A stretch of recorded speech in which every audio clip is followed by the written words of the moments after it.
So this is Vedanta Series question answer. If you have no questions, then I can't supply answers. So we start as usual with prayer for teacher and student. Please join in. By now you know it. Om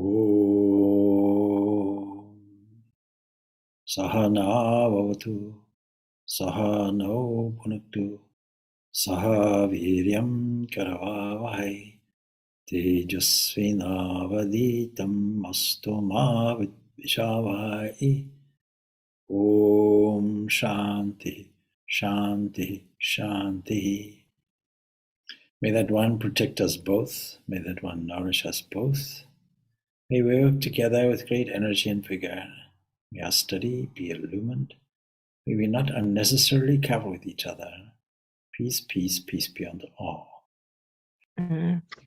Yes, good morning, Swami. I have a question because last week we've made a seminar, which name is the trip of death or something like that, and the point is to say that by thinking on our death, we will just live a better life, or a more directed life.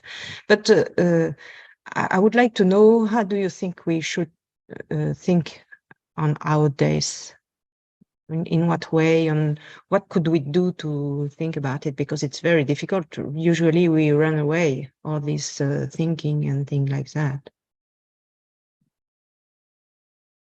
Sorry, if I heard you correctly, was it thinking about death, was it? Yes. Okay. And try to not avoid this thinking and try to improve our life like this way. Okay.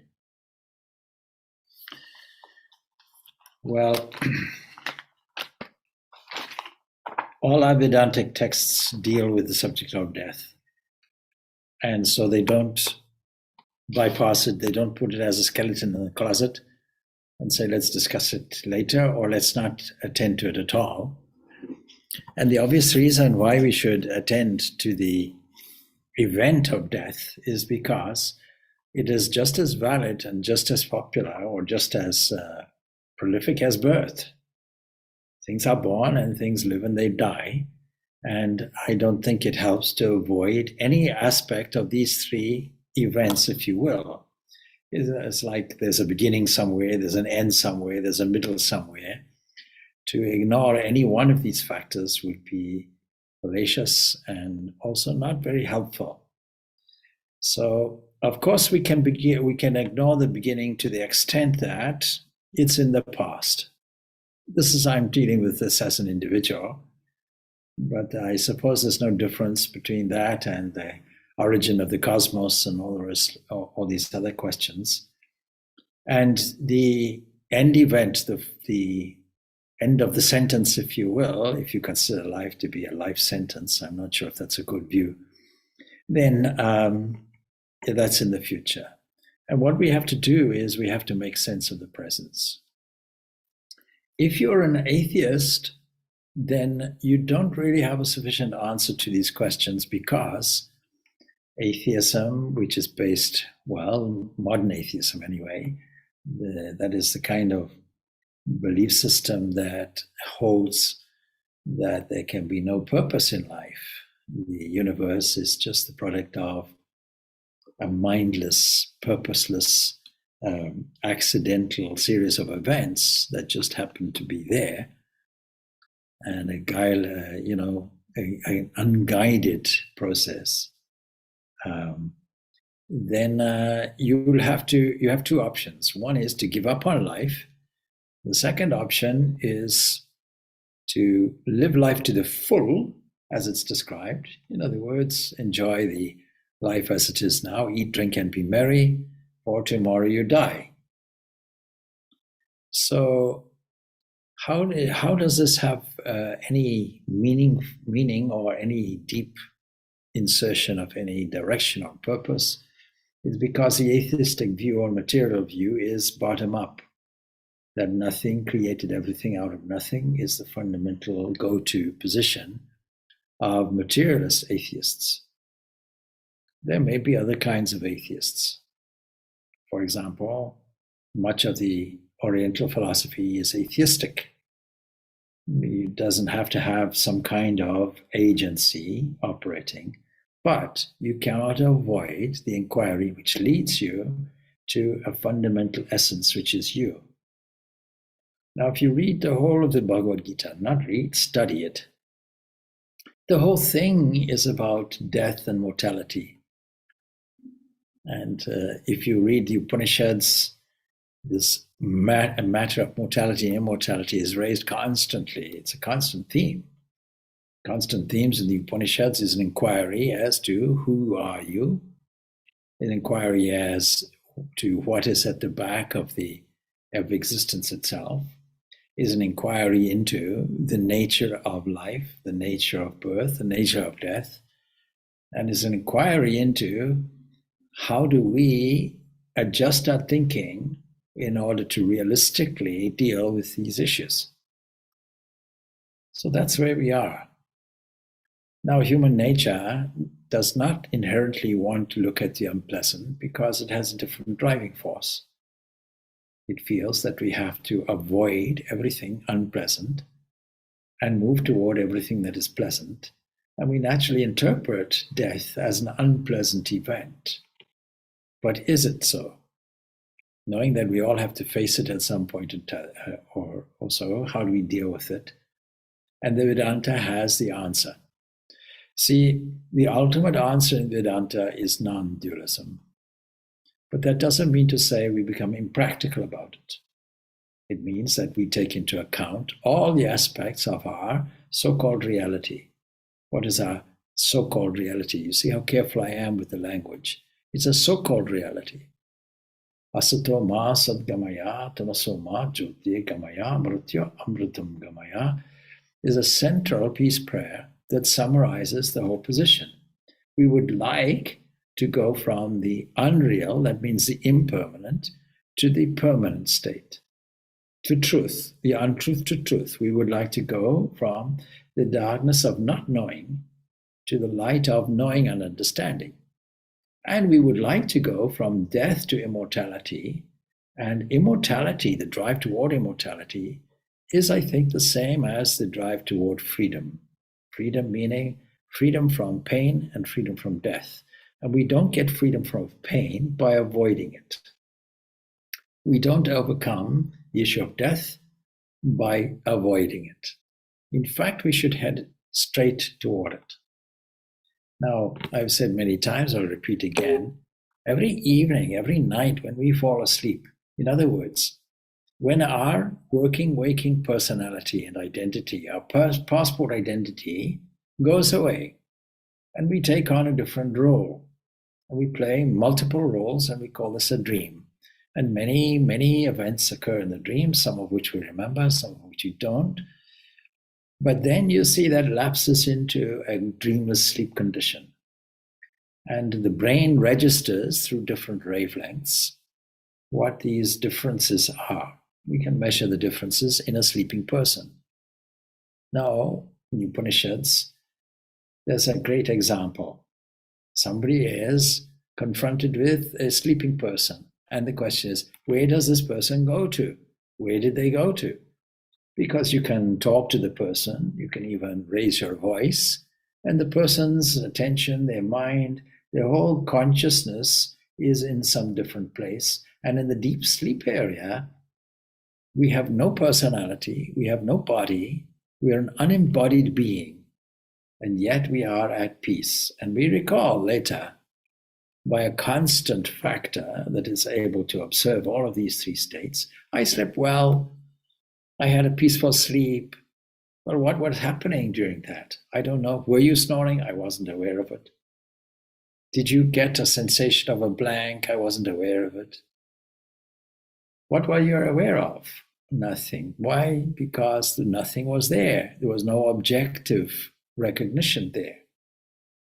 And the great philosophers who are there involved in trying to describe the deepest questions and answers of life, they produce a number of different examples that we can relate to. But there's a central theme there in many of the Upanishads to do with these three states of consciousness. So, what do these Upanishads tell us about birth, life, and death as a kind of cycle, not as a linear progression? If you take it as a linear progression, this is the materialist atheist point of view. We start at a moment, there's an interval somehow, and we use our rational intelligence that somehow comes from nowhere, and we end it with a full stop, and that's all there is to it. Naturally, when somebody dies, as is our interpretation of it, we don't think of it as slipping into any of these ranges of consciousness. We see it in a linear way because we are recalling the individual aspect of this person. After all, this person was a living entity. There was a relational aspect to this entity. There was a personality aspect to this entity. There was a purpose. There were skills. There were talents. There were abilities. There was a uniqueness. There were people that we agreed with, we disagreed with, we loved, or we maybe didn't love so much, whatever it was. And the person is now gone. And part of the grief is an internal statement, I miss this person. Now, okay, that is because we're not dealing with it in a truly philosophical way, in a deeper way. First of all, we have to acknowledge the reality of a loss. We're not ignoring it. The second thing we have to do is we have to acknowledge that the loss really belongs to us. The grief belongs to us. The so-called ill fortune belongs to us, the grieving person. It does not belong to the person who's vacated the passport personality and gone to new avenues and adventures, and then gone into this deepest, most state of consciousness. And in the philosophy of reincarnation, which really is reincarnation of foolishness. We were fools in our waking state, we were fools when we went to sleep, and we were fools when we awoke.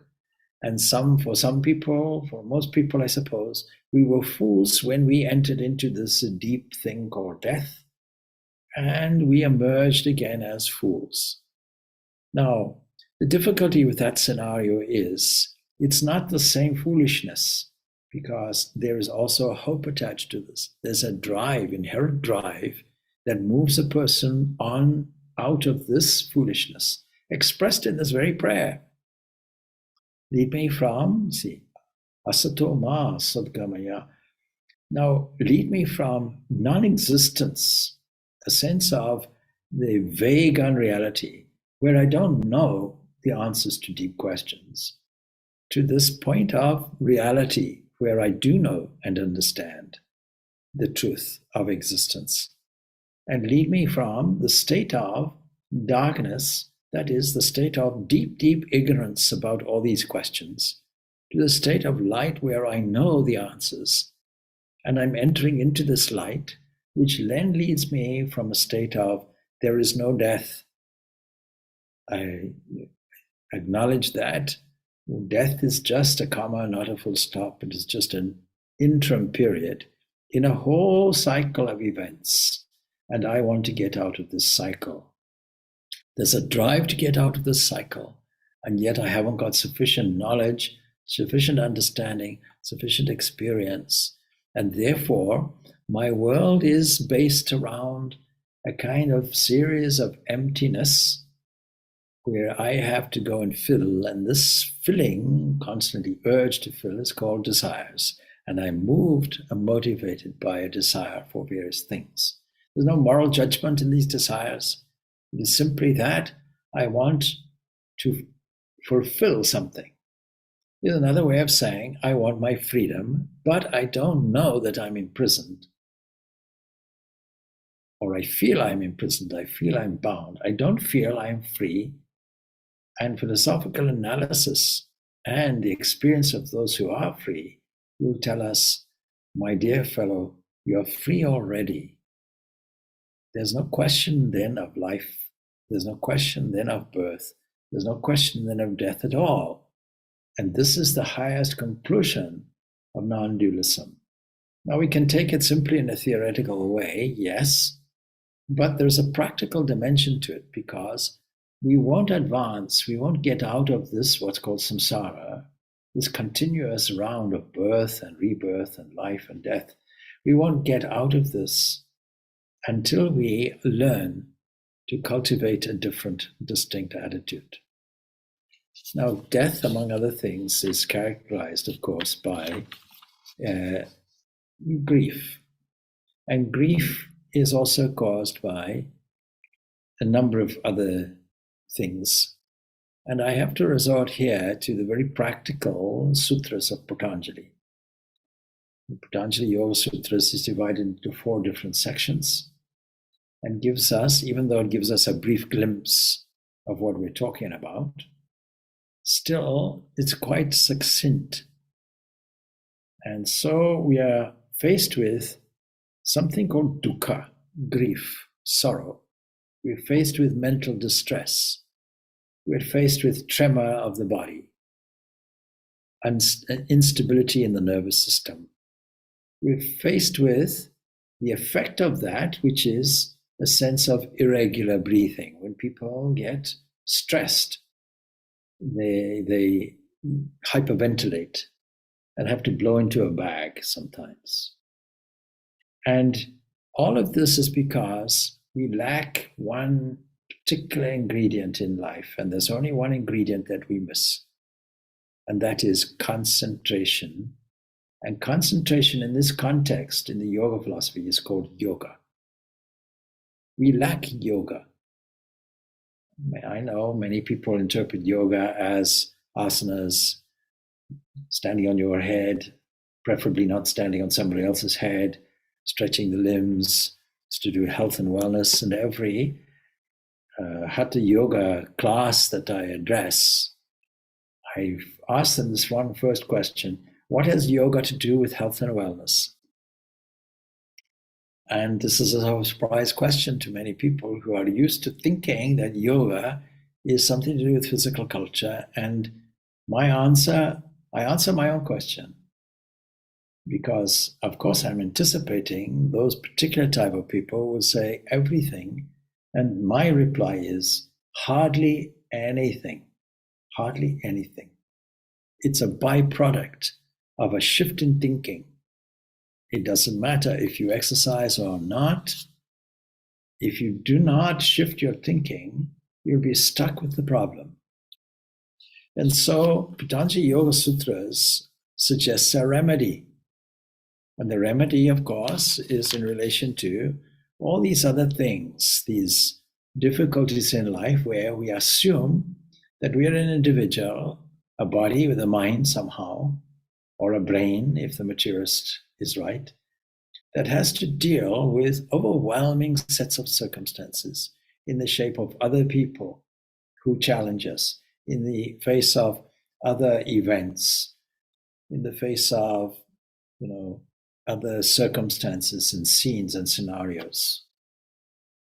And our position is to be reactive on one poorly effective technique, that we try and deal with the situation head on as an enemy, or we try and withdraw from it and bury it, or we try and not do anything at all, just go along, go with the flow somehow. In any event, we are in a zone, in a combat zone. This is why the Bhagavad Gita is so significant, because it relates to our situation and puts us in a so-called combat zone. It's not about military action. It's about, we all seem to be operating in a kind of closed field, and there's an enemy and we have to deal with it. We have to struggle and we have to combat it. And life then becomes a struggle. And then if life is a struggle, then maybe Gautama Siddhartha, Buddha, was correct when he assumed that life is really just thorns with a few roses here and there. And we try and grasp onto these roses desperately and pull ourselves away from the thorns, but we will never do it. And we always think that the remedy is the chewing of what we assume is delightful, giving us a remedy, giving us a pleasure, taking us away from the pain, but it is actually productive of pain, is the irony. And so Sri Ramakrishna compares it to a camel eating thorns, and its mouth is bleeding, but still continues chewing thorns. We never get out of it. Anybody who sees the irony and the human messages in the adult cartoon, The Simpsons, will understand the duh moment. That is when Homer Simpson bangs his head against the wall and continues doing it. And this is exactly like our own human behavior. Is there a way out? Yes. Suddenly we feel that our opposition to life, or our trying to deal or cling desperately to life, is giving us a headache. It's giving us a pinch, which is more painful than all the others. And this has the positive effect of steering us in a different direction, assisting us to shift our thinking and think a little differently, in a more holistic way, in a more generous way. And because grief, of course, is intrinsically selfish. We don't recognize it like that. It is intrinsically selfish. Our way of dealing with death is we're grieving for ourselves, for our own loss. We're not grieving for the other person, because the other person is in better, more positive circumstances generally, and continuing on a pilgrim journey. It is not really, as we might think, helplessly caught up in this samsara, because occasionally we get out of it and then decide to go back into it. But at least we got out for a moment. At least there are some clues. At least we're on a learning curve. And every painful moment gives us a better opportunity, more so than the pleasurable one, to revalue things and to stand in a different position and deal with it in a different way. And the clue is there in scriptures. The clue is there in somebody's experience that says, let me see how this person deal with it. There's a deeper dimension to us. We can think in a different way, although generally we may get caught up in the humdrum day-to-day habitual way of dealing things. And it is then to insert a new habit. Generally speaking, the way out is cultivation of new habits. Is it easy? No. Is it a struggle? It should not be, because that adds to the negativity of it. Is it an unpleasant process? No, not necessarily. We can learn to evaluate in a different way. We can take a look on it, which avoids all the negativity. We can choose not to tune into the French national news. I forget what it is called. You'll tell me anyway. We have a choice not to tune into all the newspapers and the radio broadcasts and so on and so forth that deliver bad news to our door, and we have a choice to avoid pessimists. Now, where we cannot avoid pessimists, then we have to adopt a very different attitude, and Patanjali gives us the clue. What will we have to cultivate? What will we have to practice? We have to make the mind take the form of, say, one object for some time, and it'll destroy these various obstacles which we have. And of course, that's general advice, but we find very, very specific advice there in things we need to cultivate. Maitri, Karuna, Mudita, Upeksha, Sukha, Dukkha, Punya, Apunya, Vishayam. It goes on like that. And the final word in that whole series would be Bhavanataha, cultivating habits. Is a very, very important word. Bhavanataha. Bhavanataha. That's it. Bhavanataha, cultivating habits. We have this word cultivation in English when we talk about plants and trees, horticulture, for example. We know that we have to plant a seed. We have to have the patience for this to develop and grow. We have to have faith that it will grow by itself. And we have a great faith through experience that this will blossom as we intended it to. But we have to cultivate purity. We have to cultivate patience. And we have to cultivate persistence. The qualities that we are talking about in Maitri, friendliness, Karuna, compassion, Mudita, gladness, Upeksha, a kind of indifference, Sukha, happiness, Dukkha, misery, Punya, virtue, Apunya, vice, Vishanam, really to do with subjects, which any subject, and even mindedness towards it, including death. And we have to cultivate those habits by what? By constant thinking, chitta, that is constant direction of the mind, and prasadanam, purification. Cultivating which habits? Friendliness to all. On what basis? On the basis that life is intrinsically optimistic. We only have pessimistic people, but life itself is optimistic. We see this everywhere. We see this in the seasons. We see this in purpose. We see this in direction. We see this in all the general conditions that enable us to have life in the first place. We see that if we eat well, the right foods, we are optimistic enough to know that this can be transformed into different materials called the body. We can see how we can construct proteins or amino acids, generate some energy through metabolism, and we don't have to worry about it because we can leave it to an all-penetrating, all-loving, all-caring entity that does it for us.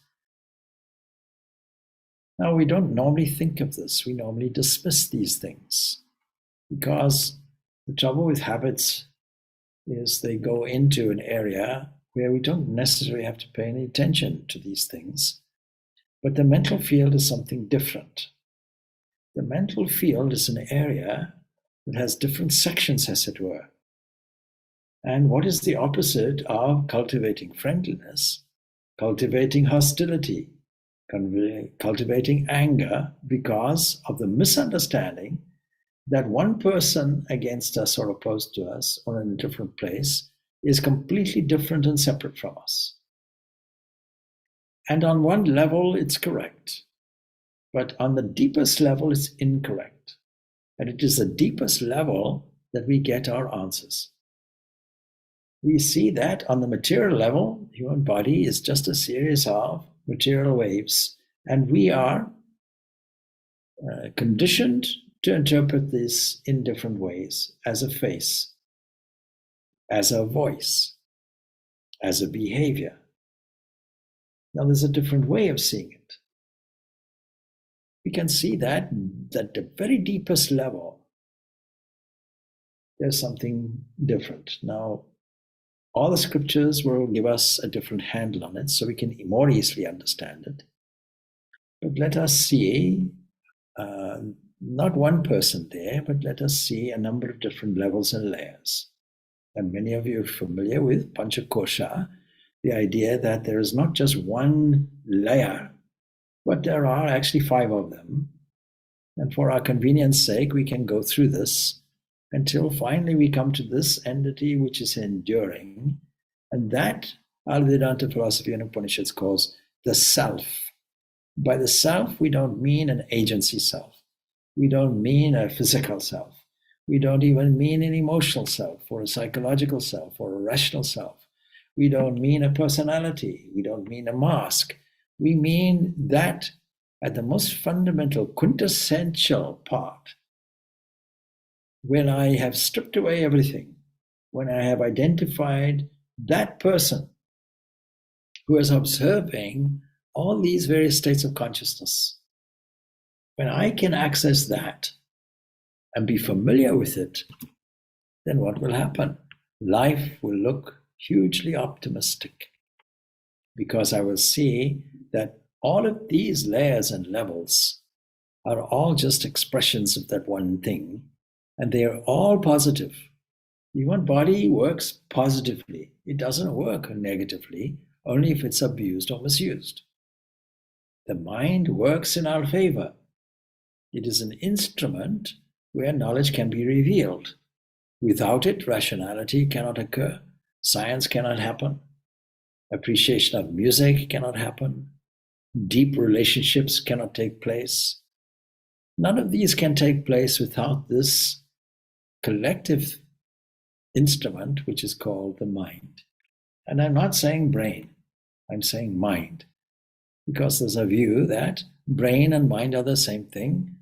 And this is a fairly relatively new concept, because it leads us to an irrational position that somehow nothing, an unguided random series of events, irrational in its nature, produced a rational mind from nowhere. So this is the irrationality of such an argument.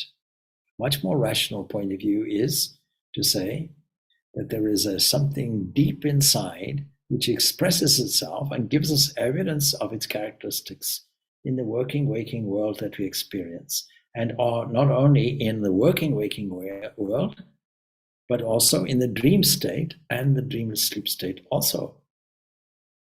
And is found everywhere if we look for it. And when we see it, we get a certain joy. And then we understand the holistic component to this. And we see, you are there. And recognition of what is described as seeing the self in all beings and all beings in the self.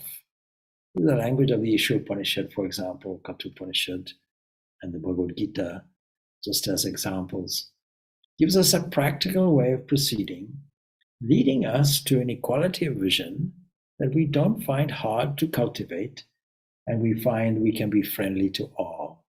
That friendliness to all creates an optimism in the perpetrator of the friendliness, the one who shifted the attitude, and the person receiving the greeting, the person on the other side.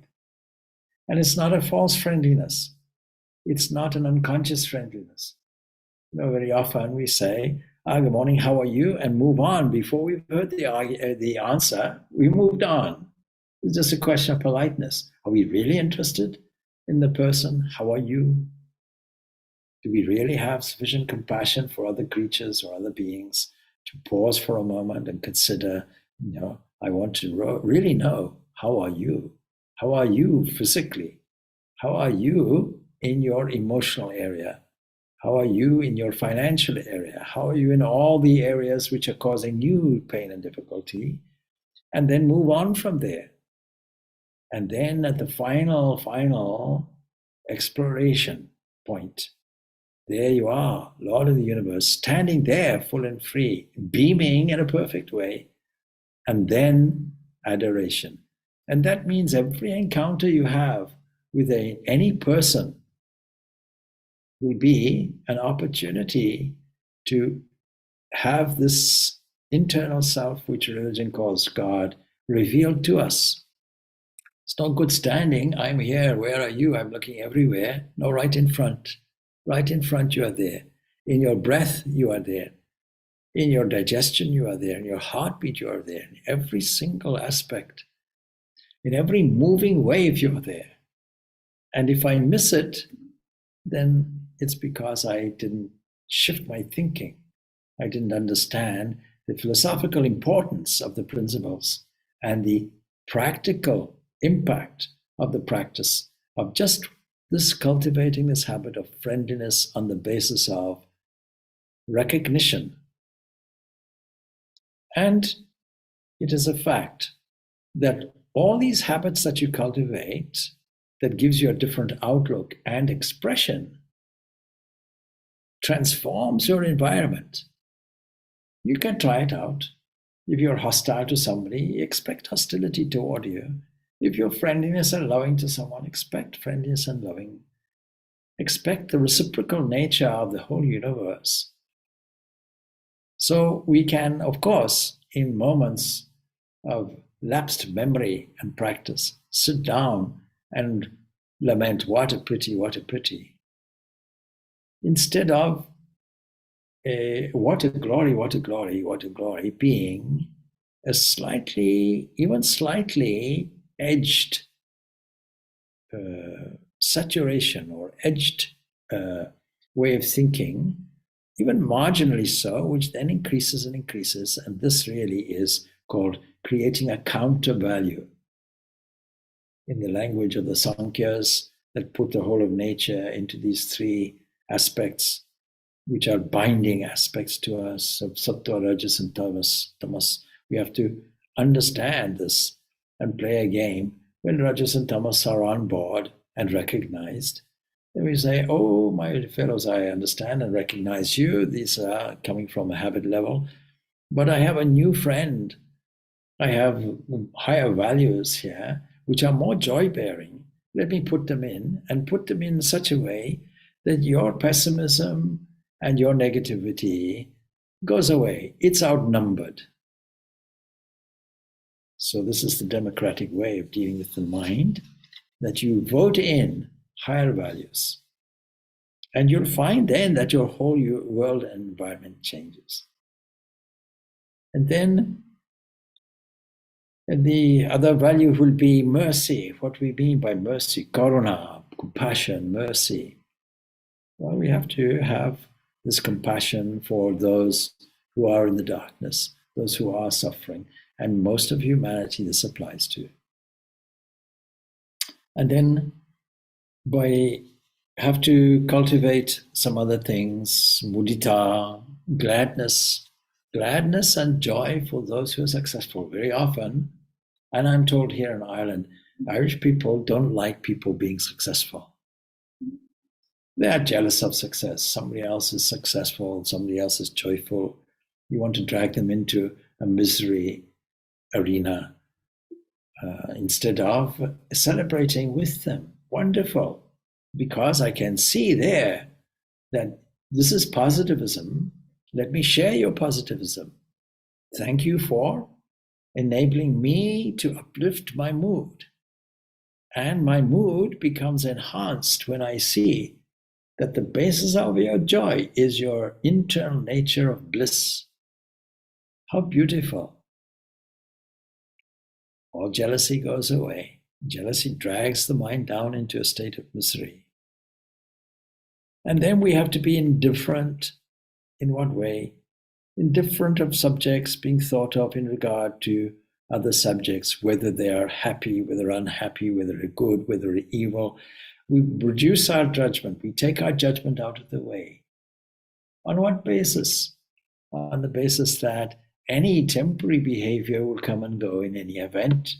So there's a rational reason why we could behave in a different way or accept it in a different way, and being non-judgmental. Because, as Jesus put it, who is without sin cast the first stone, and he puts it in a beautifully humorous way. See, it's much better to remove, instead of trying to remove the splinter from somebody else's eye, why don't you remove the whole beam which is in your own? Deal with yourself first. Once you are stable, once you are enlightened, you have the opportunity to be stable and enlightened with others and give them advice. Now, some of your advice, of course, may well be practical and done in the correct spirit. But if we ever think that we will change somebody or impact somebody in a different way, we ourselves are suffering from ignorance because we have ignored our own state. How advanced are we in cultivating our habits? Now the mind becomes pure when we do these, when we practice all of these things. And it is purity of the mind which is where we're headed for. It is no good saying, my mind is in psychological turmoil, what will I do? You yourself have to cultivate a different outlook, a different habit.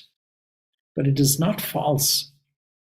It is based on what we observe in a greater way, in a more detailed way.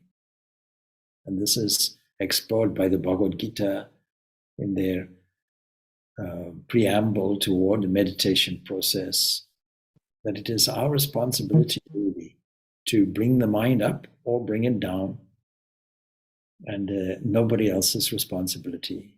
But we have to notice the condition of the mind first, and then do what we can. Coming back to your original question, firstly, we have to acknowledge death is a natural event. It happens to everybody. Sooner or later, it'll happen to ourselves. We have to be practical enough to acknowledge it. Secondly, we have to acknowledge it is not a tragedy. In fact, it is an opportunity for increased advancement. Thirdly, in dealing with grief, not only do we have to acknowledge these things, but also we have to tune our attention into this present moment where the truth lies. The truth doesn't lie in the past, and it doesn't lie in the future. It is right here, it is right now. And by tuning into the glory of the self and continuously doing that and retuning when it goes off, promoting these values, which we categorize as sattva, that all these other things move away because we are now accessing the reality which is neither subject to birth, nor is it subject to death, nor is it subject to life. It is eternally free and full. And that is how we would deal with it. I hope that answers. Of course, it doesn't say, now I'll do the practice for you. You have to do it yourself. Thank you very much, Swami. All right. You see, all these answers are found in scripture. Scriptural study is necessary because it gives us a manual, if you like, of how to behave. But it also does something else, why we should do it, and gives us examples of it. Because all scripture is orientated around somebody who has done it, who has experienced it. This is Swami Vivekananda's point, that scripture, every main religion that survives the test of time, has one characteristic in view. It has a book. And so, of course, we can interpret this book in any way we like, but this book, when we're studying the most fundamental principles of it, that is the experiential principles of it, the deep truth about it, not the other superficial things about it. In Ramakrishna's language, we have to sort out the difference between sand and sugar, and many texts will have a mixture of sand and sugar. We can be absolutely sure that the Upanishads, the Bhagavad Gita, neither of these have this mix of sand and sugar. It is absolutely goes straight to the point. And Arjuna is suffering, and from all these things that Patanjali also notices as symptoms of various obstacles, things like disease and mental laziness and doubt and lack of enthusiasm and lethargy and clinging to sense enjoyments and false perceptions and non-attaining concentration. And even when we concentrate and get a glimpse falling away from the state when it is obtained, these are described as obstructing distractions. And they are productive of effects. And we can see the effects in Arjuna. His confusion is there. He has this grief. He's anticipating bereavement. He's suffering from mental distress. He has a tremor of the body. He has clearly irregular breathing. He's shaking.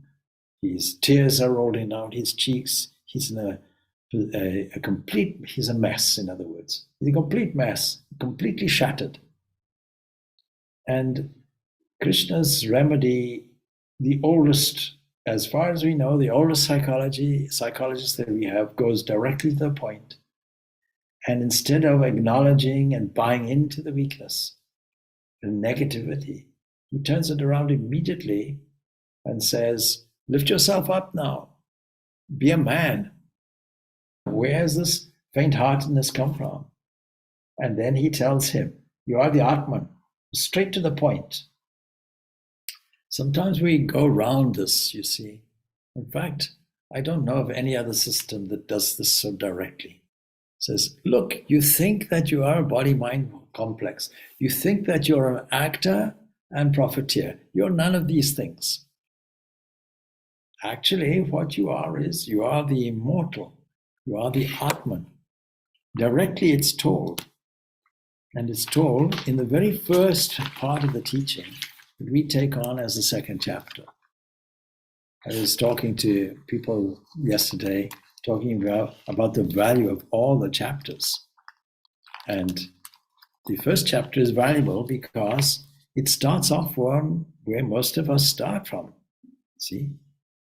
But ashochan, anvoshaschatum, prajnavadamscha, bhasase, gatasun agatasumscha, nano shanti pandita.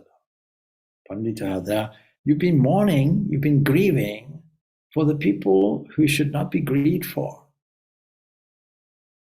And you're speaking words of wisdom which says, oh, what a pity, we shouldn't cause any grief in others, and we should have a different attitude, we should preserve life at all costs, and all these kinds of things. But the wise, they don't grieve. They neither grieve for the living or the dead, and that sounds cold-hearted. It's not. But why should we cultivate this? Well, we're not wise. We should cultivate wisdom first. And once we cultivate wisdom, then we will have this attitude toward both life and death, which is much more realistic. There's nothing to mourn for. It is out of ignorance that we're doing it. We are not seeing the bigger picture, this immortality. And you see,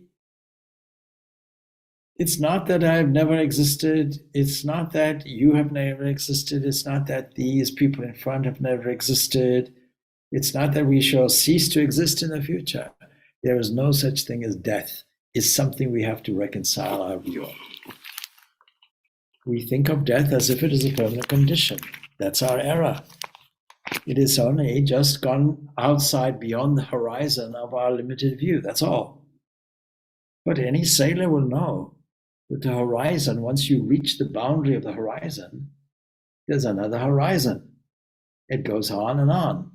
And we know this much more by studying cosmology and through the most marvelous views of the universe that we have ever seen, reaching far, far, far back into time as we understand time, registered by the speed of light and the amount of time the light reaches our physical eye. And in doing this, we see more and more, and the more we look, the more we see. And it seems to go on. When we reach a border, a horizon imposed by the speed of light, another horizon, another horizon, another horizon. There doesn't seem to be an end to it.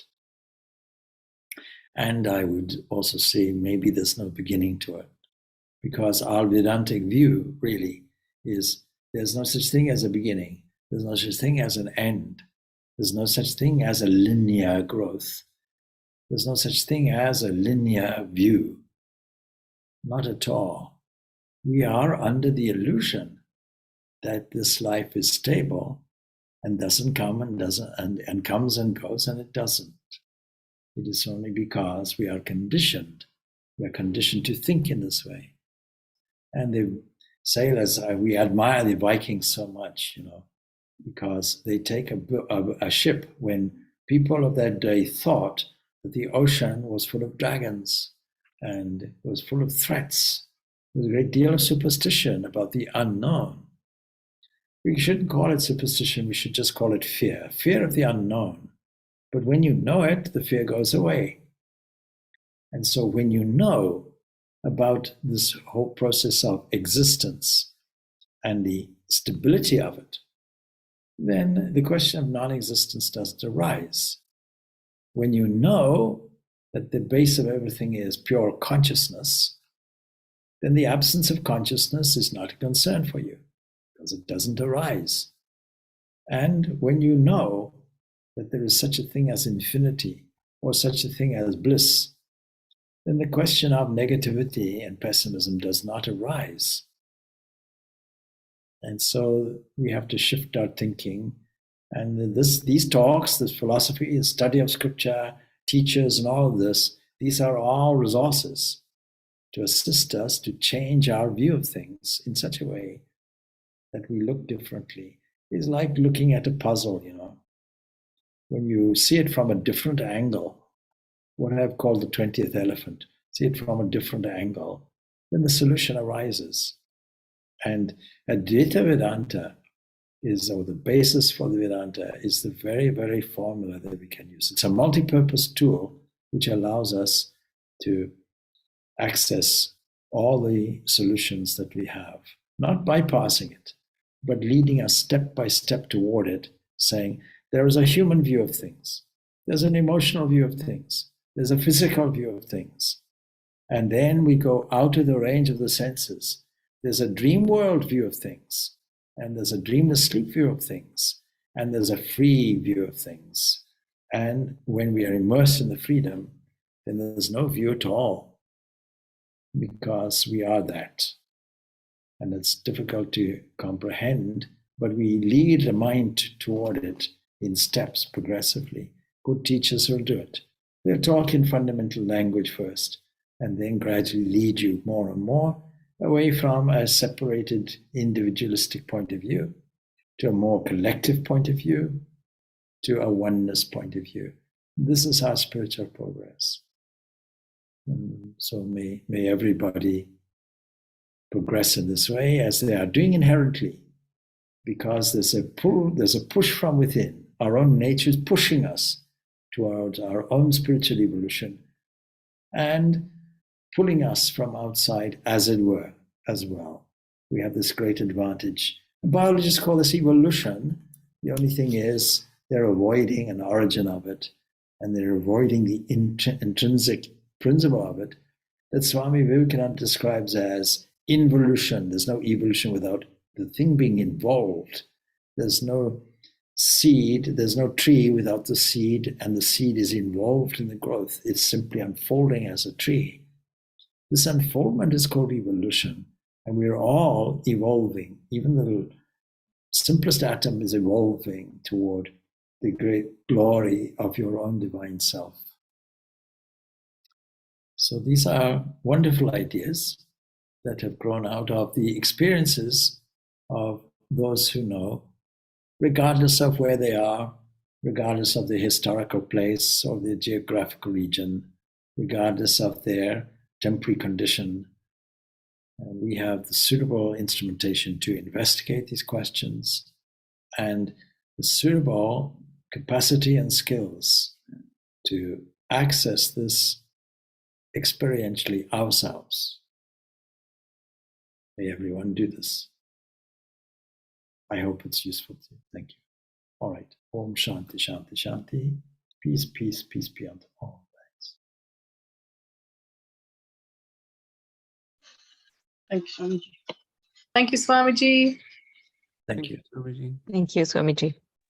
Thank you, Swamiji. Thanks. Thank you, Swamiji. Thank you. Oh.